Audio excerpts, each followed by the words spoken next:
na semana passada, foi? Não foi terça passada, foi na anterior. Tivemos uma semana com um senhor chamado Lee Brasington. Eu digo sempre Brasington, mas é Brasington. E o Lee vem 2 em 2 anos para orientar retiros de meditação, e a sua especialidade é ensinar os jhanas, que são estados. Não acho que haja uma ligação etimológica com a palavra janado, mas tem a ver com estados de consciência alterados, é verdade que sim. O retiro foi de sexta à noite a domingo, à hora do almoço, e esses dias passam-se em silêncio, embora o Lee vai falando, ele vai dando instruções coletivas e também individuais nas entrevistas que ocorrem mais ou menos 2 em 2 dias. A pessoa acaba por ter 3 entrevistas nesse período. A parte da manhã é dada instrução sobre meditação e depois à noite é uma palestra no estilo daquelas que quem teve cá presenciaram, uma palestra sobre o lado assim de Dhamma, os ensinamentos de Buda. E durante o dia, pronto, a pessoa está a fazer a sua prática. Eu não me lembro quantas horas é que... Não cheguei a contabilizar, mas devia dar aqui umas 6, 7, talvez. 10h30... De manhã? Eram 13... não, no total? Então, de manhã era 1h45 ao acordar, não era? Porque era... Não era? 1h45. 1h45, das 6h15 às 8. Ok, almoço. Das 6h15 às 8. Depois era o pequeno almoço, depois era das 9h30 às 10h30.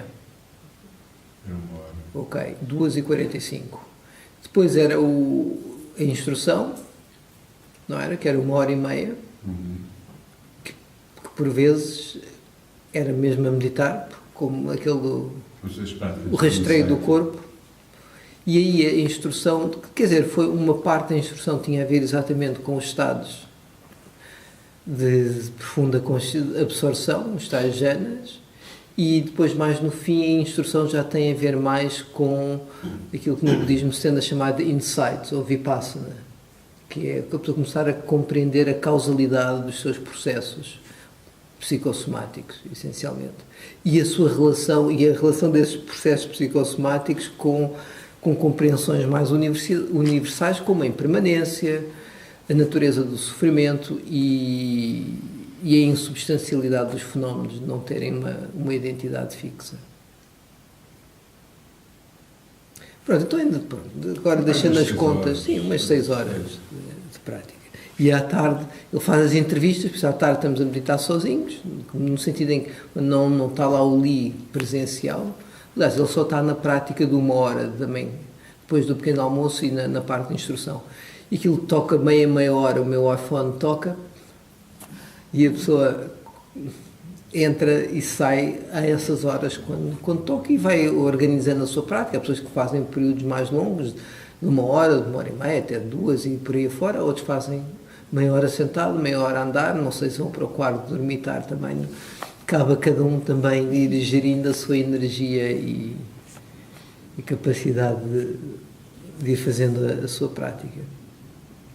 E eu pensei que podia ser interessante, além de falar assim, pronto, ok, isto é a estrutura, depois darmos assim um bocadinho assim que em inglês é um inside view, um ponto de vista a partir do praticante, o que é que está para ali a acontecer. E nos retiros eu tenho o hábito de ter um diário de retiro, em que vou tirando assim apontamentos do que é que vai acontecendo, mais ou menos em cada prática. Não é logo a seguir à prática, mas vai por ali afora. Então,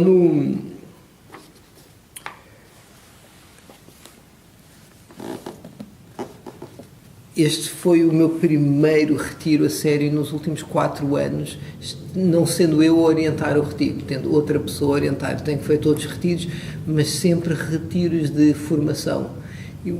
ligados ao mindfulness, para ter a acreditação lá da Universidade de Bangor, e depois outros foram talvez de comunicação, não sei como é que é, mas passaram 4 anos em que ainda fiz bastantes retiros, mas nenhum deles tocou lá naquele sítio que sabe mesmo que tive em retiro.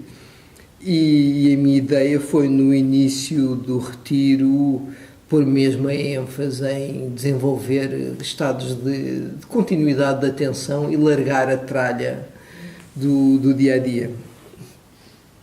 E surpreendentemente, eu estava à espera de sofrer bastante ali no primeiro, segundo e talvez até mesmo no terceiro dia, e não, por acaso a coisa até encarrilou logo assim a partir da primeira prática. Mas pronto, para terem uma ideia, isto é a primeira prática das 7h15, na verdade, das 6h15 às 8h, e eu estou aqui a escrever em inglês, a mente assim um bocadinho dispersa, ainda bocadinhos de música, ainda chega, mesmo com a tralha.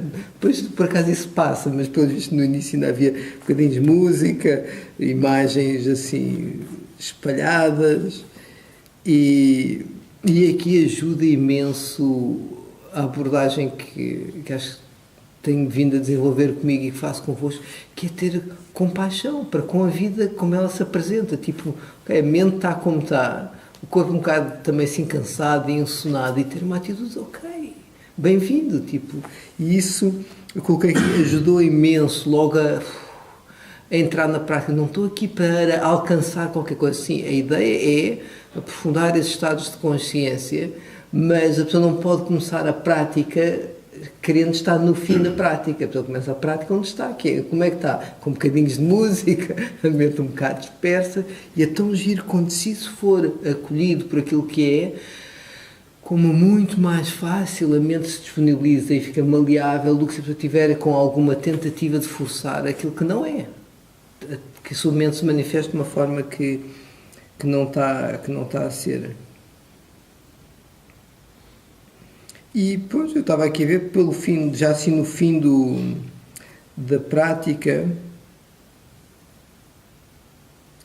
a coisa já estava bem calminha, já estava aqui aquilo que se chama concentração de acesso, em que os vários fatores que levam a esses estados de absorção já estão presentes, e depois é uma questão mais de aprofundar. E depois nisto, nos fatores de acesso, há várias listas, e há pessoas que consideram uma coisa, o Lee considera outras, mas para mim, pronto, o que é fato é que a mente está quietinha. Quando a pessoa dirige a atenção para qualquer coisa, ela até fica lá e nota o que é que se passa, e os pensamentos que surgem são pensamentos referentes ao que está a acontecer, são ponderações sobre o que está a acontecer, em vez de pensamentos aleatórios que têm a ver, que não têm nada a ver com o que está a acontecer, que é o que tende a acontecer no início de uma prática, não é? Porque nota a respiração e está a pensar no chefe, e depois nota a respiração e está a pensar no Putin. E depois há uma altura em que está a notar a respiração e pensa, bem, isto agora acalmou, é um pensamento, mas é um pensamento referente a que está como, está a saber tão bem, pronto, mas tudo, os pensamentos que vão surgindo têm a ver com esse poder estar com o que lá está, e o alívio de não ter a historinha em função automática, e que eu anotei que que bom que é ter assim um período mais prolongado em que o enredo habitual não está presente. E neste retiro tive um insight, assim, uma compreensão, não é bem um insight no sentido profundo da palavra, mas uma compreensão quanto ao enredo, já vou já falar. Porque comecei então a dar atenção para onde é que a minha mente se volta quando não há nada para fazer. Ou seja, quando não estou a dirigi-la, com o que é que ela se ocupa? E isto foi em parte disputado por uma pesquisa que o Lee mencionou, que é as pessoas, quando não têm nada para fazer, a mente vai para um estado, um default mode. Como é que isso se traduz em português? Um estado por defeito, como é que se diz? Por hábito. Ou seja, é aquilo com o qual ela se ocupa quando não há nada para fazer, ela está ali no seu ramo mais ou menos automático, vai para ali por hábito. e descobriram quando essa estrutura neuronal que alimenta esse RAM-RAM está ativa, ela também está intimamente ligada com os circuitos neuronais que têm a ver com a noção de si próprio. Aquele RAM-RAM acaba por estar bastante enrolado ou informar a noção que a pessoa tem de si própria, a sua história de si próprio. E isto deixou-me assim com a pulga atrás da orelha. Disse, olha que engraçado. Isto é, então, quando a pessoa está ali distraidão, em piloto automático, não é uma coisa tão inócua quanto isso, e eu já sabia que não era, mas eu não tinha a noção o quanto estaria envolvida na própria construção do eu. Isso deixou-me ainda mais curioso, querer notar, ok, deixa cá notar mesmo para onde é que eu vou, qual é o meu default mode. Então, descobri que o meu default mode é elaborações, sem dúvida, projetos, não é pequenininhos, tipo assim, olha, esqueci-me de pôr o lixo lá fora. Não. É épicos, sempre. Coisas enormes, põe-se logo ali a elaborar às tantas, já é um centro de retiros e que vai... E eu pensei que isto é uma grande panca, ainda agora acabei o centro em Lisboa e a minha cabecinha, mal tinha oportunidade, começava logo a tentar construir ali toda aquela confabulação de uma coisa que eu faço, começo a não ter intenção nenhuma de fazer com que aconteça só porque via compulsão automática. E eu pensei, mas isto é brutal, porque uma mente que em piloto automático põe-se logo com projetos épicos, é uma grande canseira, não é? Tipo, podia estar, sei lá, a fantasiar que vou para a Indonésia ou uma coisa assim, mas não, é logo uma carga de trabalho que não era pouca coisa. Eu não vejo desse ponto de vista. Eu não vejo desse ponto de vista. Pois não é contigo que aquilo está a acontecer. Mas também não acontece, mas vejo como um lado criativo, no sentido da pessoa se enriquecer com a criatividade. Criativo é quando a pessoa realmente cria qualquer coisa, não é? Mas isto não, eu não estou a criar nada, aquilo é uma repetição. É uma ideia, sim, é uma ideia. Neste caso não tem, porque eu notei que aquilo é sempre a mesma coisa. Obsessivo. Aquilo, sabes, é mais um... Eu conheço bem o que é o processo. O processo criativo tem um sabor a liberdade. E este não tem sabor a liberdade nenhum. Este só substituiu o objeto de elaboração, mas tem o mesmo sabor de quando não era o centro de retiros, era uma outra qualquer coisa. E essencialmente, depois eu fui notando, mas então o que é que está por baixo?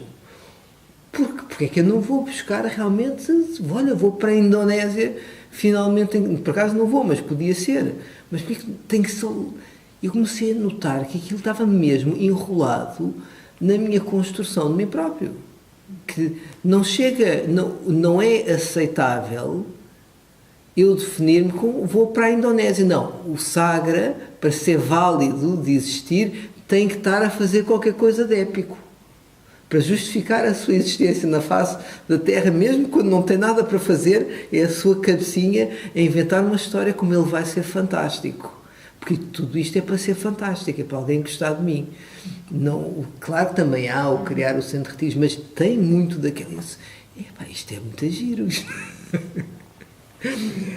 Então, pronto, comecei a dar muito mais atenção de, quando a minha mente ia para a historinha, trazê-la de volta ao corpinho. Então, e sente lá o que é que está a acontecer aqui. E é giro que, no meu caso, o quanto esta tendência a ir inventar uma historinha épica, porque ainda por cima era sempre a mesma.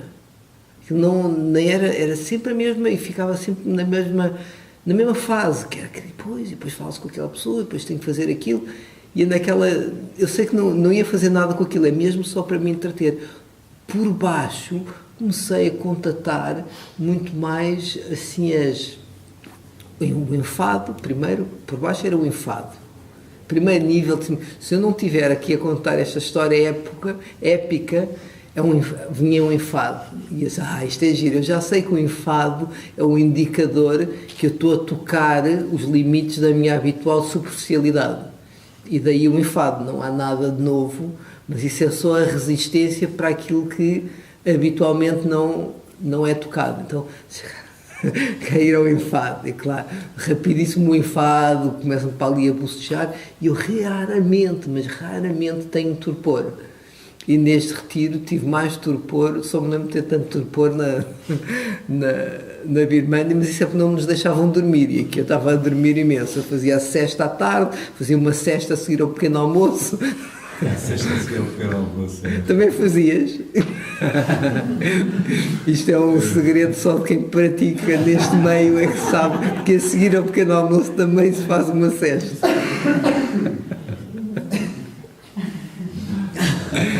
É porque aí a pessoa não tem desculpa de torpor, sabe que se está com sonolência na meditação é a resistência, não é? Porque não anda a dormir e está cansado. E depois sim, por baixo do torpor começam a surgir outras experiências ainda menos agradáveis de estar presente, que tinha mais a ver com insegurança e medo. Que era assim, quase assim um pano de fundo. Não é uma coisa muito exacerbada, mas que se der espaço, se a mente não tiver a ser ocupada com montes de coisas, nem tiver em estados alterados, está lá assim um certo tremor. Eu não me aprofundava muito, mas ia notando, porque a minha ênfase estava mesmo, no início, deixei cá pôr a mente contente nos seus estados de absorção profunda, porque eu sei que uma vez que a construção egoica tem assim umas boas doses de paz e de prazer e de bem-estar, ela fica muito mais apaziguada. Esse tipo de manifestação e tentativa de controle e de ter que suprimir as coisas não se manifesta, porque isto está cá dentro, está tudo bem aconchegadinho. Deixa eu ver onde é que eu estou.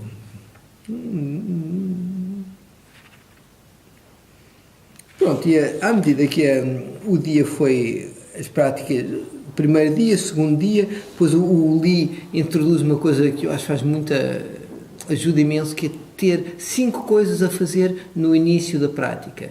E essas 5 coisas são, primeiro, evocar um sentido de gratidão. Gratidão que pode ser desde circunstâncias benéficas de vida em que nos encontramos, pode ser gratidão para com o Buda, gratidão para com os pais. Eu já tenho a minha sequenciazinha, que eu começo gratidão com o Buda, gratidão com os meus mestres, gratidão com os meus pais, gratidão com a Sangha. E isso deixa a mente muito mais maleável. Começar uma prática com um sentido de gratidão, ou seja, quantas condições tem-nos sustentado e suportado e trazido até aquele momento, é uma coisa que deixa o coração contente.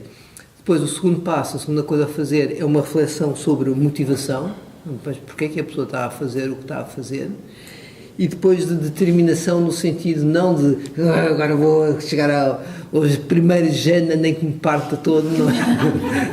Porque isso não é garantido que se parte todo, mas não chega ao primeiro jhana, mas mais no sentido de que, sabe, vou dar o melhor de mim, okay? Vou estar mesmo tão disponível quanto possível.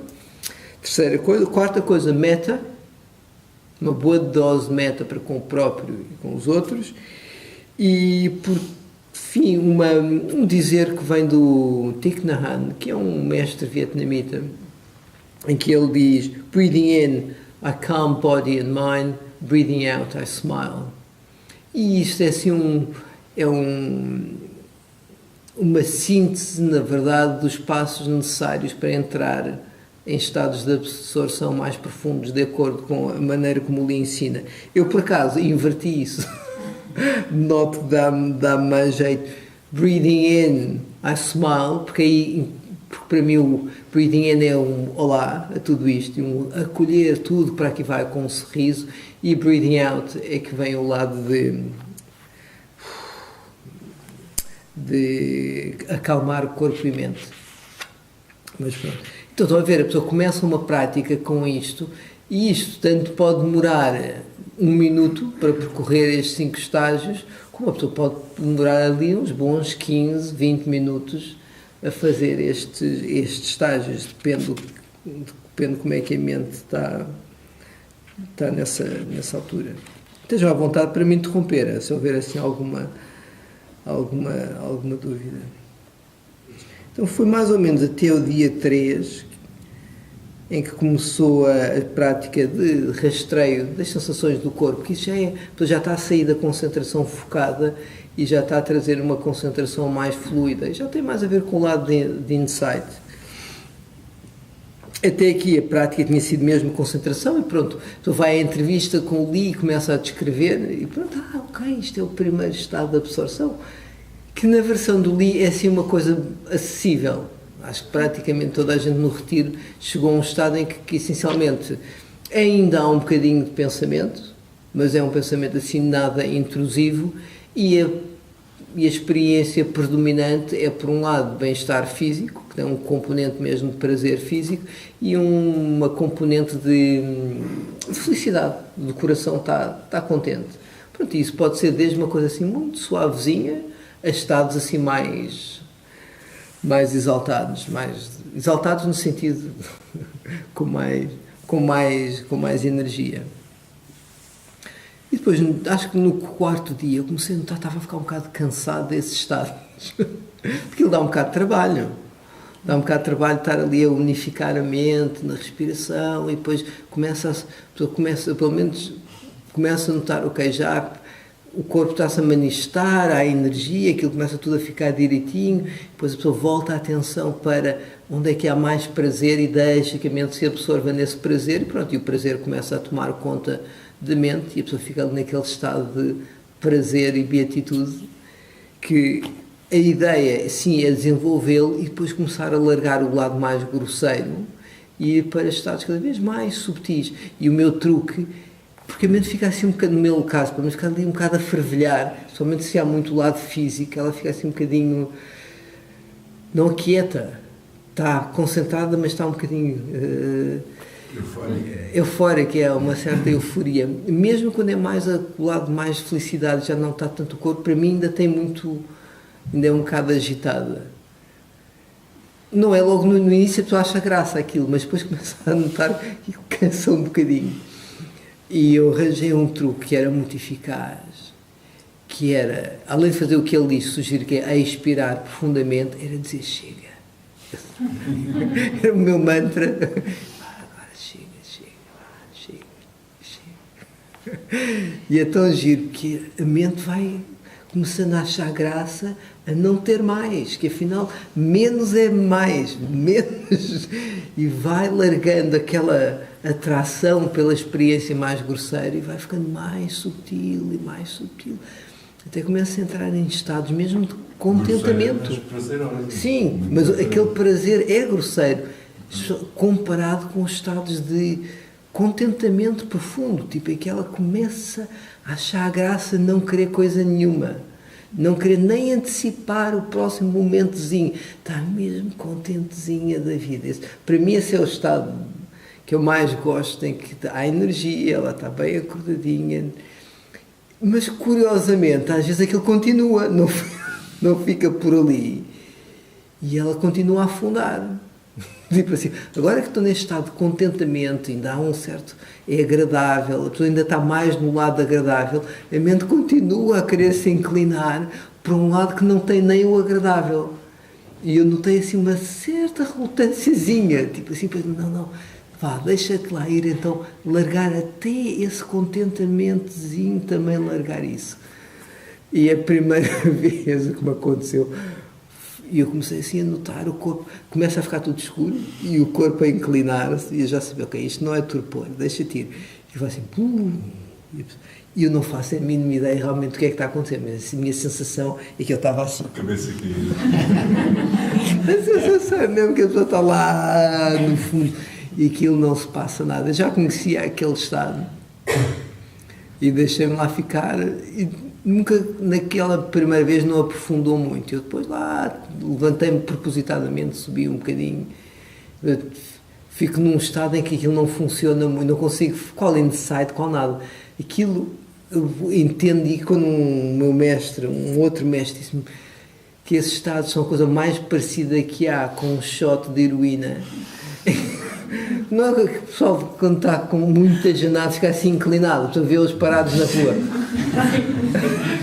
Mas porquê que não tem direito?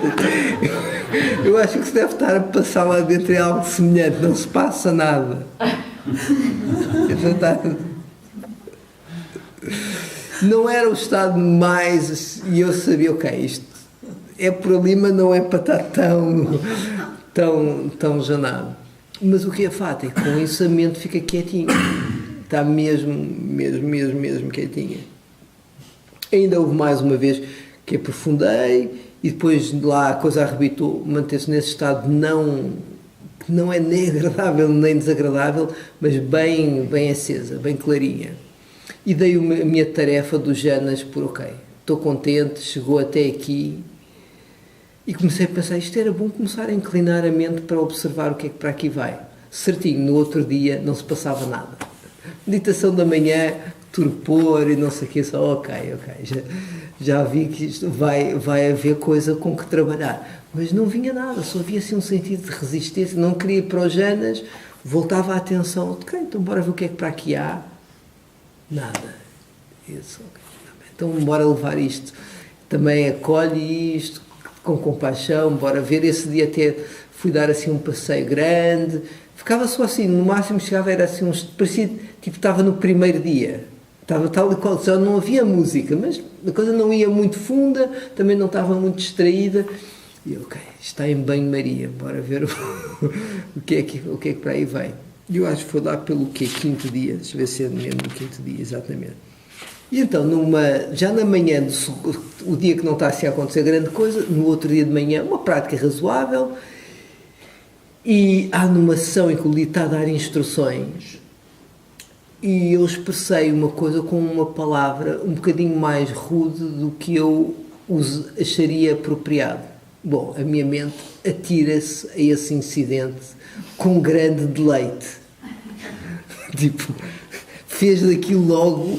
E eu notei mesmo assim no corpo, assim, uma indisposição e o impacto da vergonha, porque o que veio foi vergonha, que eu tinha expresso de uma maneira que eu tinha considerado, algo a mim tinha considerado aquilo não apropriado. No dia-a-dia, aquilo é que não fazia nem moça na minha consciência, mas naquele estado tudo faz diferença.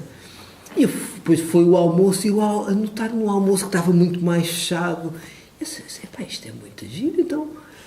Eu disse, não chegou nem a ser um palavrão, foi só assim um bocadinho de calão a expressar uma coisa que tinha notado em relação à mente. E a minha mente mesmo ali enganchada, disse, isto é mesmo giro. A seguir ao almoço fiz a minha cesta e já não fui para a sala de prática, porque queria ficar lá no quarto para poder escarafunchar aqui à vontade, e se tivesse a fazer ruídos e movimentos e choro, poder, que eu sei que há umas maneiras de entrar aqui que com outras pessoas à volta não é tão fácil. Sentei-me depois da minha cesta, então bora lá, fui buscar um incidente, pus bem lá na situação, agora deixa lá sentir no corpo, bem, uma dor, mas assim uma dor no peito, e depois o braço todo rijo, assim, parecia o ferro a ponto de partir, tão rijo que estava. E como já fiz este processo mas tantas vezes, eu sei que o que há a fazer é dar espaço e navegar em tudo que vier, porque o organismo o que está a fazer, primeiro está a resistir, porque há medo, porque aqui o cérebro reptiliano, há uma coisa a doer imenso, põe-se logo fuga e ataque. Então eu lá faço, mas estou aqui, vou falando mesmo, eu estou aqui contigo, tudo bem, estou aqui contigo. E já sei que a coisa é deixar a emoção vir, e quando chega ao seu máximo, o sistema nervoso reconhece que, ok, está tudo bem, não vou morrer. E este lado que se está a defender, afrouxa. E aí, finalmente, vem a emoção do qual todo o organismo está... E à medida que vou notando o quanto a minha construção de mim próprio se contorce perante a vergonha e o quão não quer a sensação e as emoções que vêm quando se considera aquém do que achava que, e começa a aclarar não só este episódio, mas toda a construção ao longo de anos a não querer sentir isto. O quanto a minha identidade quando está em piloto automático é com base. Há esta experiência horrível, que é sentir vergonha, e há aquela experiência ótima que é ter a aprovação dos outros. Lembram-se o meu modo operativo por hábito, quando não há nada para fazer? É isso que ele está a fazer, a construir o Gonçalo Sagra perfeito, que vai ser admirado e que nunca vai ter aquela experiência horrível da vergonha. E é tão giro, porque a pessoa tem duas coisas a acontecer ao mesmo tempo.